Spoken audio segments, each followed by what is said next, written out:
안녕하세요. 오늘도 서연살롱을 찾아주셔서 감사합니다. 요즘 들어 인생은 정말 한 치 앞도 모르겠다는 생각이 들곤 해요. 인간은 누구나 알몸으로 태어나지만 어느 집안 누구의 자식으로 태어나느냐에 따라 180도 다른 인생을 살게 되는 걸 보니 말이에요. 그게 무슨 소리냐고요? 바로 저희 엄마 얘기예요. 엄마는 응당 자신이 받고 누려야 할 것들을 빼앗긴 채 살아오셨어요. 하나뿐의 자신의 혈육도 잃은 채 말이죠.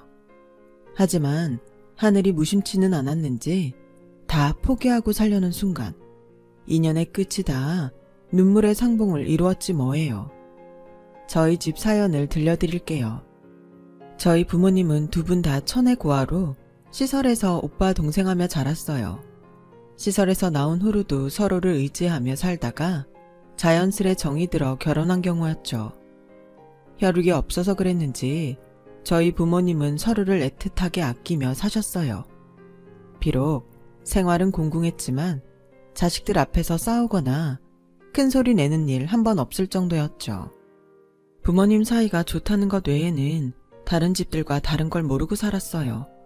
그러다 유치원에 들어갈 무렵에서야 차이를 알게 되었죠. 엄마, 나는 할머니 없어? 할아버지는? 친구들은 설날에 시골 할머니 집에 간다는데 우린 왜 안 가? 나도 시골 할머니한테 가고 싶어. 철없는 딸의 말에 엄마는 난처한 표정을 지으셨어요. 그리곤 한참을 말없이 허공만 바라보셨어요. 비록 제가 어리긴 했지만 엄마의 그런 모습을 보고 내가 해서는 안 되는 말을 한 게 아닌가 생각하게 되었죠.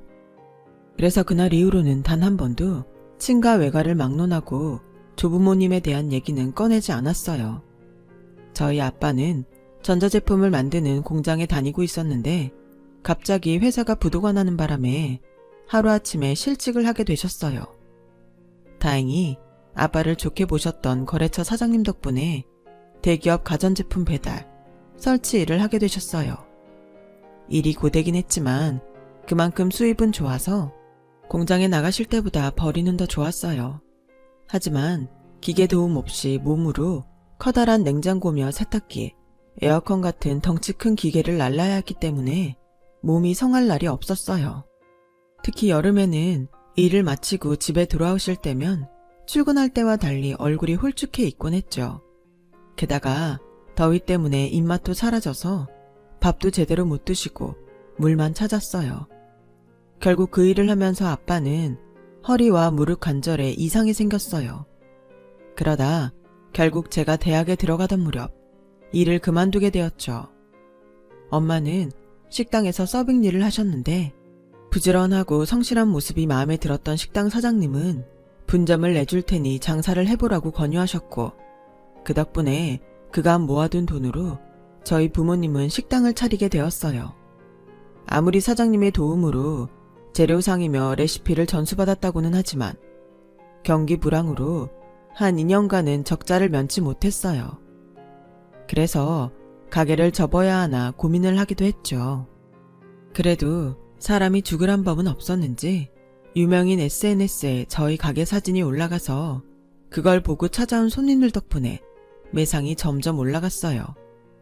그렇게 3년이 지나고는 그 골목에서 매출이 가장 높은 가게로 성장했어요.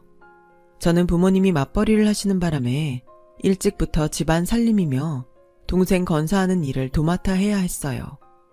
하지만 한 번도 그게 힘들다는 생각은 한 적은 없어요. 상황이 그러니 당연한 일로 받아들이고 살았으니까요. 대학에 들어간 이후에도 소개팅이니 연애 같은 건 꿈도 못 꾸고 살았어요. 강의가 끝나면 바로 집에 돌아와서 중학생인 동생을 챙겨야 했거든요. 그러다 가게 장사가 잘 되고 덕분에 동생이 학원을 다니게 되면서 저도 4학년쯤 돼서는 더 이상 집안일 때문에 뛰어다니지 않아도 되었어요. 그리고 난생 처음 소개팅도 하게 됐죠. 한창 취직 준비를 하던 때라 한사코 사양했지만 제 처지를 잘 아는 친구들이 졸업 전에 처음이자 마지막으로 한번 나가보라고 등 떠밀어서 나가게 됐어요. 그리고 거기서 지금의 제 예랑을 만나게 되었죠.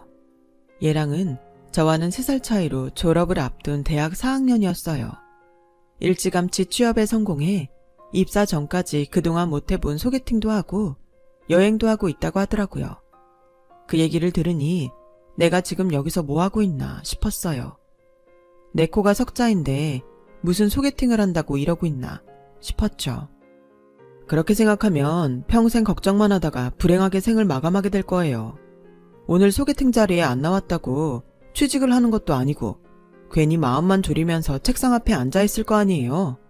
그럴 바엔 하루 신나게 놀면서 취업 스트레스라도 날리세요. 그럼 내일은 조금 더 가뿐하게 책상 앞에 앉을 수 있을 거예요. 놀 땐 놀고 할 땐 하면 되죠. 그동안 늘 발발거리고 살았던 저와는 달리 여유가 있는 모습이 부러웠어요. 게다가 여유만 부리는 게 아니라 실력까지 있으니 대단하기도 했고요. 알고 보니 집안이 꽤 부유한지 청소년기를 미국에서 보냈더라고요. 남들은 어린 나이에 부모 곁을 떠나 유학생을 하느라 외롭지 않았냐고 하는데 오히려 그 반대였어요. 저희 엄마가 한 치맛바람 하시거든요. 그래서 한국에 있을 때는 하루도 내 마음대로 쉬지 못하고 학교에 학원, 과외를 받으며 살았거든요. 그런데 막상 미국에서 학교를 다니게 되니까 자유시간이 많이 생기더라고요. 엄마 눈치 보고 살지 않아도 되고 내 할 일만 끝내면 나머지 시간은 마음대로 쓸 수 있었거든요. 학교 분위기도 공부만 강요하는 한국이랑은 달라서 오히려 저한테는 잘 맞더라고요. 엄마가 원하는 대학에 합격한 이후엔 아예 엄마 그늘에서 나왔어요. 고등학생 때 룸메이트가 주식하는 걸 보고 그때부터 용돈을 쪼개 주식 투자를 해왔는데 수익이 꽤 나서 대학에 들어가고부터는 엄마한테 용돈 안 받고 내 힘으로 벌어서 썼거든요. 물론 종종 외할아버지께서 보내주시는 용돈은 받고 있지만요. 저희 외할아버지가 돈이 많으시거든요. 어릴 땐 설이며 추석엔 외갓집에 가는 날만 기다렸어요. 엄마 몰래 용돈을 많이 주시거든요. 다른 건 부럽다는 생각이 안 들었지만 외할아버지 자랑에는 그렇게 부러울 수가 없더라고요. 평생 할머니, 할아버지 사랑을 받아본 적이 없어서 그랬던 것 같아요. 그래서 제 사정을 얘기했더니 나중에 같이 가자고 하지 뭐해요?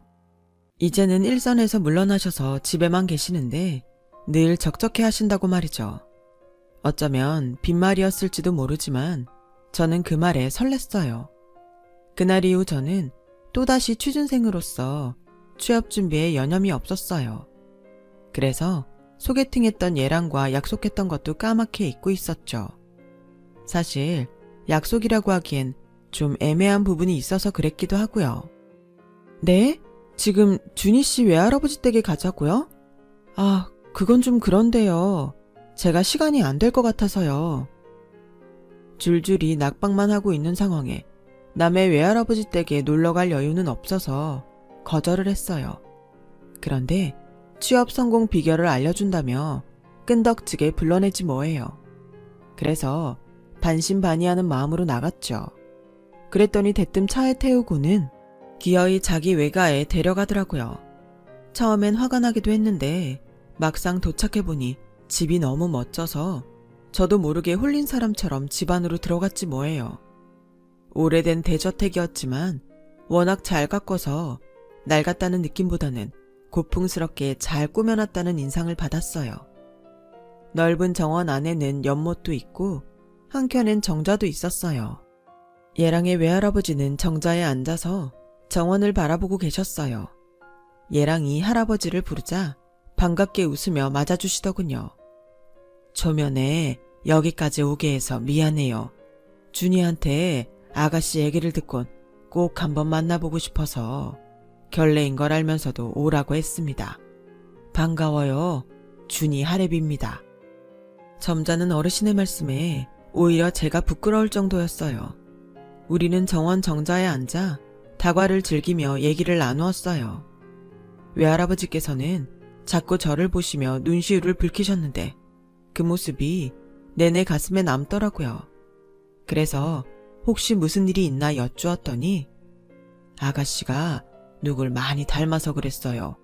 오래전에 잃어버린 딸이 하나 있는데 눈매가 그 아이를 많이 닮았네요. 세상 어딘가에 살아있다면 지금쯤 아가씨만한 딸이 있을 나이지요. 실은 오늘 이렇게 보자고 한 것도 준이가 보여준 아가씨 사진 때문이에요. 사진을 보니 딸아이 생각이 나서 꼭 한번 보고 싶었습니다. 소개팅하던 날 카페에서 오픈 기념으로 즉석 사진을 찍어주었는데 그 사진을 보신 것 같았어요. 잃어버린 딸이 얼마나 그리웠으면 닮은 사람만 봐도 눈시울이 붉어지실까 생각하니 제가 다 울컥하더라고요. 예랑의 외할아버지께서는 회사 면접 때 어떤 사람을 주로 뽑는지, 그들이 가진 특징이 어떤 것들인지 등을 말씀해 주시며 면접에 대한 팁을 많이 주셨어요. 아무래도 사람을 뽑는 입장인 분의 말씀이라 제가 몰랐던 것들을 많이 알 수 있었어요. 그리고 얼마 뒤 저는 취업에 성공해 꿈에 그리던 회사에 취직을 할 수 있었고 예랑과는 2년 연애 끝에 결혼을 앞두고 있어요. 예랑의 부모님은 결혼 얘기가 나오고 나서야 만나뵐 수 있었는데 아버님은 공무원이셨고 어머님은 몇 년 전부터 친정아버지를 대신해서 회사를 이끌고 계셨어요. 그래서 그런가 집안 분위기는 어머님이 주도해 나가고 있더라고요. 목소리도 카랑카랑하시고 인상부터가 성격이 강해 보여서 괜히 책 잡혔다간 뼈도 못 추릴 것 같다는 생각이 들었죠. 아니나 다를까 그 집에서 일하시는 도우미분들도 어머님을 꽤 어려워하는 눈치였어요. 어머님이 주방으로 들어가시면 바짝 긴장해서 어쩔 줄 몰라 하는 게 제 눈에도 보일 정도였죠. 아줌마, 내가 육류랑 채소는 도마를 구분해서 쓰라고 몇 번이나 말해요. 사람 말이 말 같지 않아요. 이거 싹 버리고 다시 썰어요. 공짜로 일하는 것도 아니고 내 돈 받고 일하면서 왜 내 말을 안 들어? 그럴 거면 내가 뭐하러 비싼 돈 주고 사람을 부리냐고? 제가 거실에 있는데도 어머님은 평소에 하던 버릇 그대로 소리를 질러댔어요. 대개 집에 손님이 오면 그 순간만큼은 화도 좀 누를 법도 한데 어머님은 전혀 그럴 생각이 없는 것 같더라고요. 그런데 나중에 알고 보니 제가 탐탁치 않아서 더 그랬던 거더라고요. 번듯한 당신 집안에 미국에서 명문대 졸업하고 한국 대기업에 취직한 아들이 고작 식당집 하는 딸이랑 혼인하는 게 못마땅했던 거였죠. 아무리 아들을 말려도 들은 척도 안 차 제가 지레 겁먹고 떨어지길 바랬던 거였어요. 그런데 제가 눈치가 없어서 그런 내막도 모르고 곰처럼 버티니 어머님 입장에선 속이 탈 일이었죠. 거기다 어머님이 말도 안 되는 혼수를 요구하신 게 외할아버지 귀에 들어가는 바람에 어머님은 외가에 불려가서 호되게 야단을 맞아야 했고 그 일로 인해 혼수며 예단을 일절 요구할 수 없게 되었어요. 그래도 혼주는 시어머니인데 외할아버지가 왜 그런 일까지 관여하냐 하시겠지만 예랑의 집은 전부터 외할아버지 도움으로 살아와서 그게 당연한 분위기였던 거예요. 공무원인 아버님은 원래 외할아버지 회사의 직원이었는데 장인만 믿고 회사에서 차고를 치고 다니다 일을 안 외할아버지께서 쫓아내셨다더라고요. 어머님을 앞세워 회사를 차리겠다고 외할아버지께 자금을 빌리려 했지만 이마저도 거절당하고 결국에 절에 들어가 1년 동안 두문불출하고 공부한 끝에 구급 공무원이 된 거였어요. 외할아버지께서 제 밥벌이 하기 전에는 절대 집에 오지 말라고 하셨다더라고요. 남편이 밥벌이를 제대로 못하니 친정 도움에 기대 살았던 탓에 아직도 어머님은 친정아버지를 받들고 사세요. 그런 아버지께서 예비 손주 며느리 사랑이 지극한지라 어머님은 불만도 말 못하고 벙어리 냉가슴만 앓는 셈이죠. 할아버지께서 저를 예뻐해 주시니 저도 예랑의 외가에 자주 찾게 되더라고요. 물론 할아버님 댁에 상주 도우미가 있긴 하지만 그래도 걱정이 됐거든요. 그래서 특별한 일이 없어도 화과자를 사들고 할아버님을 뵈러 가곤 했어요. 그날도 바쁜 예랑 대신 제가 할아버님을 찾아뵙고 있었는데 도우미 아줌마가 창고 정리를 하고 계시더라고요. 여자 혼자 나르기 힘든 짐도 있어서 저도 따라 내려가 짐 정리를 도왔는데 거실에서 보았던 가족사진과 다른 가족사진 액자가 있지 뭐예요. 사실 이 애가 이 댁 진짜 딸이야. 7살 땐가 8살 땐가 암튼 학교에 들어가기 전이었는데 집 근처에서 놀고 있는 걸 누가 데려갔다지 뭐야. 사람을 써서 전국팔도를 싹 다 뒤졌는데 결국 못 찾고 시설에 있는 그 또래 아이를 입양한 거지 뭐. 아유, 나 좀 봐. 이 얘기 나주머니가 하지 말라고 했는데 주책을 떨었네. 저기 시어머니한텐 내가 이런 말 하더라고 절대 얘기하면 안 돼. 성질이 더러워서 날 가만 안 둘 거야. 내가 부탁 좀 할게. 겉으로 봐선 평생 부잣집 딸로 떵떵거리며 살아온 것 같던 어머님이 입양하였다니 좀 놀랍더라고요. 그래서 그렇게 외할아버지 말에 꼼짝도 못했던 건가 싶기도 했어요. 그런데 그보다 진짜 이 집 딸이라는 그 아이 얼굴이 어디서 많이 본 얼굴 같지 뭐예요. 그럴 리가 없는데 말이죠. 아무튼 그 일이 있고 얼마 지나지 않아 아빠가 회사로 전화를 했더라고요.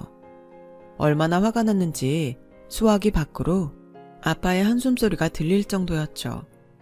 뭐? 어머님이 엄마를 불러다 일을 시켰다고? 아니 왜? 그걸 알면 내가 너한테 전화를 했겠니? 꼴랑 햄버거 하나 던져주고는 하루 종일 빨래며 청소, 거기다 자기가 입고 던져둔 속옷까지 손빨래 시켰다더라. 세상에 이게 말이나 될 일이냐? 그 집이 얼마나 대단한 집안인지는 몰라도 이게 사돈지간에 있을 수 있는 일이냐고. 순에 빠진 네 엄마는 혹여 내가 시댁에서 책 잡힐까봐 싫다는 말도 못하고 종처럼 그 집 일을 하고 왔나 모르지만 아빤 생각이 다르다. 네 엄마한테 그런 짓을 할 사람이면 며느리 너한테 심하면 심했지. 절대 덜 할 사람 아니란 게 아빠 판단이야. 그러니 애초에 그런 집엔 안 들어가는 게 상책이란 소리다. 이 결혼 다시 생각하자. 아빤 이미 마음 정했으니까 너도 마음의 준비를 하는 게 좋을 거야. 난 다른 건 몰라도 내 아내한테 함부로 하는 인간은 못 참는다. 그게 남이든 뭐든 간에 말이야. 내가 정 이 아빠 말을 안 따르겠다면 식장에 너 혼자 들어가도록 하고 앞으로 내 얼굴 볼 생각 마. 폭풍처럼 울분을 쏟아낸 아빠는 그렇게 전화를 끊었어요. 수화기를 내려놓는 제 손이 파르르 떨리더라고요. 다른 사람도 아니고 세상에서 가장 어렵다는 사돈한테 그딴 막대먹은 짓을 하는 예비 시어머니 때문이었죠. 그래서 얘랑한테 전화해 따졌어요. 암튼 난 이번 일 꼭 사과 받아야겠어. 그러니까 자기가 어머님이랑 상의해서 어떻게 할 건지 정해. 세상에 어떻게 이럴 수가 있어? 일단 진정하고 내가 엄마랑 통화해본 다음에 다시 전화할게. 그렇게 전화를 끊은 얘랑은 이틀이 지나도록 연락이 없었어요. 그리곤 3일째 되던 날인 그 주 주말에 어머님이 저희 식당으로 찾아왔어요. 그런데 제 예상과는 다른 전개가 펼쳐졌지 뭐예요. 사과를 하러 온 줄 알았더니 오히려 사과를 받으러 왔더라고요. 이봐요.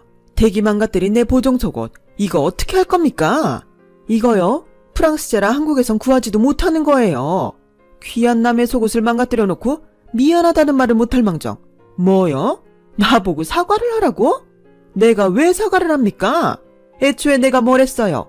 이거 비싼 거니까 세탁기 돌리지 말고 손으로 조물조물해서 빨라고 했어요? 안 했어요?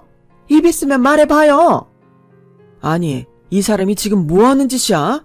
댁이 뭔데 내 한 사람한테 빨래를 시켜요? 내 한 사람이 그 직 신모입니까? 당신 몸종이에요. 그래놓고는 사과는 못할 망정 속옷이 어쩌고 어째? 에잇, 상종 못할 인간 같은 이라고. 당신 같은 인간 말종하곤 사돈 못 맺겠으니까 결혼은 없던 걸로 하고 당장 내 가게에서 나가요. 사람이 아무리 돈 좀 있다고 이러는 거 아닙니다. 당신 이러는 이유 모를 줄 알아요. 잘난 시어머니 유세 떨며 혼수며 예단 가지고 트집 잡고 싶은데 그거 못하게 돼서 화풀이 하는 거 아닙니까? 내 말이 틀려요? 대기 아주 잘하시네요. 애초에 나는 이런 집구석이랑은 사돈은커녕 어울리고 싶지도 않았어요. 없으면 없는 대로 비슷한 수준이랑 만나 결혼할 것이지 어디 내 아들을 넘봐. 쥐뿔도 없는 것들이 욕심은 많아선 몸뚱아리 하나 비비고 들어와 그 재산을 다 먹으려고? 어림없지. 암튼 이 집에서 먼저 파혼하자고 한 거니까 나중에 딴소리 마세요. 이왕 결혼도 무르는 판이니까 내가 보정 속옷값은 안 받겠습니다. 없이 사는 사람들한테 이 정도의 아량은 베푸는 게 사회 지도층으로서의 노블레스 오블리주 아니겠어요? 예비 시어머니는 끝까지 꼴값을 떨며 자기 멋대로 짓거리곤 가려고 했어요. 잠깐만요. 그 전에 깜빡하시게 있는 것 같은데요. 저희 엄마한테 사과하셔야죠. 저희는 사과 꼭 받아야겠어요. 사과는 무슨? 우리 집 일 좀 한 게 그렇게 억울한 모양인데? 알았다. 그리고는 지갑을 열어 5만원짜리를 꺼내 내밀었어요. 5시간 일했으니까 5만원인데 거기서 햄버거 값 5,600원 빼면 44,400원이네. 5,600원 거슬러 다오. 기가 막혀서 정말. 그 꼴을 보고 있던 아빠는 5만원짜리를 예비 시어머니 얼굴에 집어던지곤 소리쳤어요. 이거 들고 당장 여기서 나가! 안 그럼 영업방해로 고소할 테니까! 그러자 예비 시어머니는 5만원짜리를 주워들곤 쌩하니 가게를 나갔어요. 기가 막혀서 말은 안 나왔지만 내심 다행이란 생각이 들더군요. 아빠 말대로 파혼 안 했으면 평생 저런 사람을 시어머니로 모시고 살아야 했을 걸 생각하니 아찔했거든요. 그날 밤 얘랑은 소식을 듣고 우리 집에 찾아왔지만 아빠는 문도 열어주지 않고 돌려보냈어요. 다시는 연락하지 말라는 말과 함께요. 이후 얘랑과는 밖에서 따로 만나 상황을 정리했어요. 다행히 아직 예식장도 정하지 않은 상태라서 양가 모두 손해를 볼 일은 없었죠. 시간이 흘러 저는 또다시 결혼을 앞둔 상황이 되었어요. 전남친과 헤어지고 1년쯤 지났을 무렵 아빠 지인분의 주선으로 선을 봤는데 그때 만난 사람이 마음도 잘 통하고 집안도 저희랑 비슷한 형편이라서 편하게 1년 반 정도 사귀다 이번에 결혼을 하게 된 거예요. 한 번의 실패를 이미 경험한 터라 시부모님 자리를 좀 더 유심히 보게 되었죠. 다행히 두 분 다 성격이 유한 분들이라 안심이 되었어요. 제 결혼을 앞두고 부모님은 가게 근처로 이사를 하게 되셨어요. 동생이 지방도시에 취직을 하면서 독립을 한 바람에 두 분이 살기 편한 곳으로 이사를 결심한 거였죠. 포장 이사를 시켜서 따로 짐을 나를 필요는 없었지만 오랜 시간 살았던 집이라 창고에 정리해야 할 물건들이 많았어요. 어릴 때 가지고 놀았던 장난감이며 스티커 노트 등 추억이 담긴 물건들이 잔뜩 나와서 그 물건을 가지고 수다를 떠느라 일은 속도가 나지 않았죠. 그런데 그 안에서 엄마 아빠가 시설에서 지내던 시절 찍은 사진이 나온 거예요. 저는 처음 보는 사진이었죠. 부모님께는 아픈 시절인지라 사진도 꽁꽁 숨겨둔 채 살았거든요. 그런데 낡은 사진 속 엄마를 본 순간 왠지 어디서 본 듯한 기분이 들더라고요. 가만히 떠올려 보니 전에 사귀던 남자의 외할아버지 집에서 봤던 사진이었어요. 잃어버린 친딸과 함께 찍은 거라던 바로 그 가족 사진이요. 안 좋은 일로 헤어진 터라 확인을 하자고 연락을 할 수가 없어서 그냥 넘길까 했는데 엄마가 그러시는 거예요. 네 결혼식 날짜가 다가와서 그런가 요즘 들어 내 친부모님에 대한 생각이 더 나는 것 같아. 내 부모님은 어떤 분이었을까 하고 무슨 일이 있었는지 시설에 들어가기 전에 있었던 일이 기억이 안 나거든. 그래서 부모님에 대한 기억도 없어. 얼굴만이라도 떠오르면 좋으련만 떠올릴 얼굴조차 기억이 안 나네. 엄마, 외할아버지 할머니가 그렇게 보고 싶어? 그걸 말이라고 하니? 찾을 수만 있다면 내 재산 다 주고라도 만나고 싶어. 근데 그게 되겠니? 그 말을 듣고 보니 결심이 서더군요. 창피함은 순간이니까 맞든 틀리든 일단 확인이라도 해보자 싶었어요. 그래서 전 남친한테 전화를 했는데 이미 번호가 바뀌었더라고요. 그래서 할 수 없이 엄마와 함께 전 남친 외할아버지 댁을 찾아갔어요. 제 방문에 어르신께선 조금 놀라셨지만 그래도 반가워하시더군요. 그런데 저희 엄마를 보시고는 얼굴이 낯이 익다시며 무척 놀라셨어요. 그래서 어렵게 전에 보았던 가족사진 얘기를 꺼내곤 저희 엄마 사진도 보여드렸어요. 엄마가 13살 전후로 시설에 맡겨졌다는 사실도 함께요. 그랬더니 눈시울을 붉히시며 도우미 아줌마를 시켜 지하실에서 액자를 들고 오라고 하시더군요. 아주머니께서 액자를 가지고 오는 그 짧은 시간 동안 엄마는 손이 바들바들 떨릴 정도로 초조하게 기다리셨죠. 그건 어르신도 마찬가지였어요. 그리고 드디어 액자를 보게 된 순간 엄마는 하염없이 눈물을 흘렸어요.